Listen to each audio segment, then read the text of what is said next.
یا اللہ میں یہاں پر بالکل سکون میں نہیں ہوں، مجھے میرے گھر کا سکون عطا فرما دے۔ میرے مولا، میں اس دارالعمان میں ایک انجانے سی زندگی جی رہا ہوں۔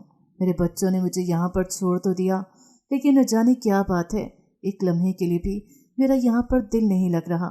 میں اپنے گھر جانا چاہتا ہوں، اپنی اولاد کے ساتھ وقت گزارنا چاہتا ہوں، لیکن مجھے میرے بچے گھر پر رکھنے کو تیار نہیں، اور یہاں پر مجھ سے جیا نہیں جا رہا۔ میرے مولا، مجھے کوئی ایسا راستہ بتا کہ میں اپنے گھر چلا جاؤں، میرے بچوں کے دل میں میرے لیے محبت اور رحم ڈال دے کہ وہ آ کر مجھے لے جائیں۔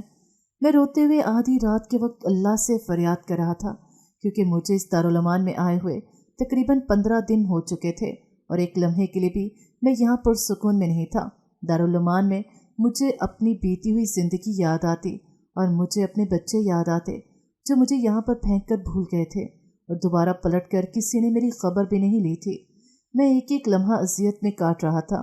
میں سوچ بھی نہیں سکتا تھا کہ میرے بیٹوں کا خون اتنا سفید ہو جائے گا کہ وہ مجھے اپنے گھر میں رکھنے کے لیے تیار ہی نہیں ہوں گے، اور یوں مجھے ایک فالتو اور نکارہ انسان سمجھ کے دارالعمان میں چھوڑ جائیں گے۔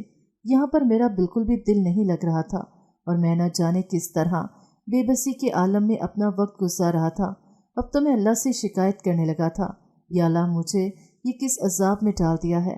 آخر میری اولاد کے دل کے اندر میرے لیے محبت کیوں نہیں ہے؟ تو ان کو اس کی کڑی سزا دینا، جس طرح انہوں نے مجھے فالتو سمجھ کر یہاں پھینکا اور میری قدر نہیں کی، اس کی انہیں کڑی سزا دینا۔ میں نے تو اپنا فرض اچھے سے ادا کر دیا تھا، اور ان کی ہر خواہش پوری کی تھی، انہیں پڑھایا لکھایا، اس قابل بنایا کہ وہ سر اٹھا کر جی سکیں، لیکن انہوں نے میرے ساتھ کیا کیا؟ میرے مولا، تو انہیں بخشنا مت۔ میں اکثر رو کر اللہ سے فریاد کرتا اور اپنے بیٹوں کی شکایت کرتا رہتا، کیونکہ جو کچھ بھی انہوں نے میرے ساتھ کیا تھا وہ کسی طور پر نہ تو بھلائے جانے کے قابل تھا اور نہ ہی معاف کیے جانے کے قابل تھا۔ یہی وجہ تھی کہ میرے گلے شکوے بڑھتے جا رہے تھے۔ جیسے جیسے دن گزر رہے تھے ویسے ویسے میں اور زیادہ مایوس اور نا امید ہوتا جا رہا تھا۔ مجھے اندازہ ہو گیا تھا کہ مجھے اب یہیں پر رہنا ہوگا، کیونکہ میری اولاد ابھی تک مجھے پوچھنے کے لیے نہیں آئی تھی، تو وہ لینے کے لیے کیا خاک آتی۔ دارالعمان میں گزارے گئے یہ 15 دن میرے لیے کسی اذیت سے کم نہیں تھے کہ یہاں پر روز اتنے لوگ آتے ہیں جو کسی نہ کسی NGO کے توسط سے آتے ہیں، اور پھر وہ ہمارے ساتھ تصویریں بناتے ہیں، ہمیں کچھ نہ کچھ تحفے میں دے کر جاتے ہیں۔ لیکن میری خودداری اور انا یہ بات گوارا نہیں کرتی تھی، اس لیے میں کسی سے نہ تو تحفے لیتا تھا اور نہ ہی کسی کے ساتھ تصویر کھنچواتا تھا، کیونکہ میں کون سا کوئی عام آدمی تھا۔ میں نے اپنی ذاتی زندگی بہت عیش و عشرت میں گزاری، محنت مزدوری کر کے کمایا، لیکن کبھی اس طرح نہیں کیا، اور اب اس عمر میں اولاد کی وجہ سے مجھے یہ سب کچھ دیکھنا اور برداشت کرنا پڑ رہا تھا۔ یہی وجہ تھی کہ میرے دل پر چوٹ پڑتی تھی اور میرے دل سے ان کے لیے پھر بد دعا نکلتی تھی۔ میں یہاں پر خوش نہیں تھا۔ ابھی مجھے تقریباً 20-22 دن ہوئے ہوں گے جب آج بھی ایک آدمی یہاں پر خیرات کرنے کے لیے آیا تھا۔ وہ کافی سارے لوگوں سے مل رہا تھا اور باری باری ایک بڑا سا پیکٹ انہیں تحفے میں دے دیتا۔ اس پیکٹ کے اندر یقیناً کوئی سوٹ، کچھ کھانے پینے کا سامان اور کوئی دوسری چیزیں ہوں گی۔ مجھے ان سب میں کوئی دلچسپی نہیں تھی۔ میں اس وقت ایک طرف بیٹھا ہوا کسی سوچ میں گم تھا۔ بار بار میری نگاہوں کے سامنے اپنی بیتی ہوئی زندگی کے نظارے آ جاتے تھے، اور میں یہاں پر بے بسی کے عالم میں بیٹھا ہوا سوچتا رہتا تھا۔ تبھی وہ شخص میرے قریب آ گیا اور میں نے بہت زیادہ بیزاریت سے اسے کہا، مجھے کچھ نہیں چاہیے، آپ یہاں سے جائیں۔ جبکہ وہ شخص وہیں پر کھڑا رہا، اپنی جگہ سے ہلا بھی نہیں۔ تبھی بے اختیار میں نے غصے سے سر اٹھایا اور اسے کہا، جب میں نے کہہ دیا مجھے کچھ نہیں چاہیے، جاؤ یہاں سے۔ لیکن پھر میں نے جیسے رک گیا اور اس شخص کو دیکھنے لگا، وہ شخص بڑا جانا پہچانا سا لگ رہا تھا، اور ایسے ہی اس کے چہرے پر بھی تاثرات تھے۔ وہ بھی مجھے دیکھ کر پہچاننے کی کوشش کر رہا تھا۔ تبھی وہ ایک دم آگے بڑھا اور کہنے لگا، تم ظفر ہو نا؟ میں نے بے اختیار ہاں میں سر ہلایا اور وہ مجھ سے لپٹ گیا۔ تم یہاں پر کیا کر رہے ہو؟ تم تو باہر ہوتے تھے، بہت اچھا کماتے تھے، پھر اب یہاں پر اس حالت میں کیوں پڑے ہو؟ اس شخص کے لہجے میں تشویش تھی، دکھ تھا۔ میں نے بھی اسے پہچان لیا تھا۔ وہ میرا یونیورسٹی کے زمانے کا بڑا اچھا دوست تھا اور کافی وقت ہماری دوستی رہی تھی۔ پھر جب میں باہر چلا گیا تو رابطہ آہستہ آہستہ کم ہوتے ختم ہو گیا، لیکن کبھی کبھار جب بھی ہمارا ملنا ملانا ہوتا تو ہم اکثر کافی دیر تک گپ شپ کرتے رہتے تھے، اور اب تو کافی سالوں کے بعد ہماری ملاقات ہو رہی تھی، اور وہ بھی اس عالم میں جب میں بے آسرا ہوں اور اس بری حالت میں دارالعمان میں موجود تھا، اور وہ یہاں ایک امیر آدمی بن کے خیرات کرنے کے لیے آیا ہوا تھا۔ تبھی وہ کہنے لگا،